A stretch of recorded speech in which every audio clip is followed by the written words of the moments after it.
Hi, today I'm working on winding a bobbin. Bobbin, quill, pern, whatever you want to call it. I use paper cut in approximately an oval. This is 1/4 of an 8.5 by 11 sheet. I take the sheet, I fold it in half and then in half again, and then I cut it.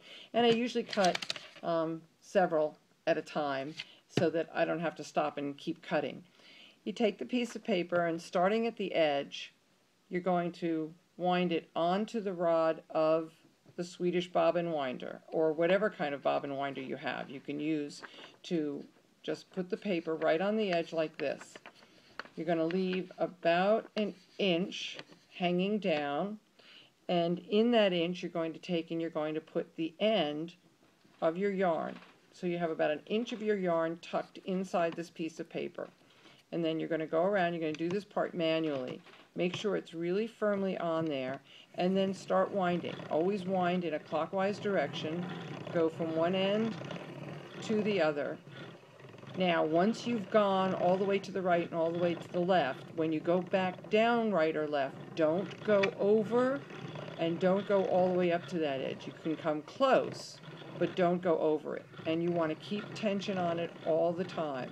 You want to constantly have as much pressure as you can without actually stopping it from winding. Mine is doing a little hesitation number because I have it going through a yarn counter. I keep track of how much yarn I put on each pern to make sure I don't go over about 85 yards.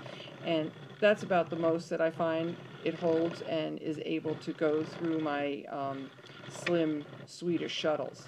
So that's what I do. I wind until I get to about 85 yards. It's going to look really pudgy in the middle because you never want to go back as far to the right or the left as you've previously been. You always want to come in a little bit. So here I am. Oop, I went over, so I'm going to take that off because that's not a good thing. That won't work well when you're weaving. Okay, so now we come back here, wind a little more in the middle, and then I usually stop in about the middle.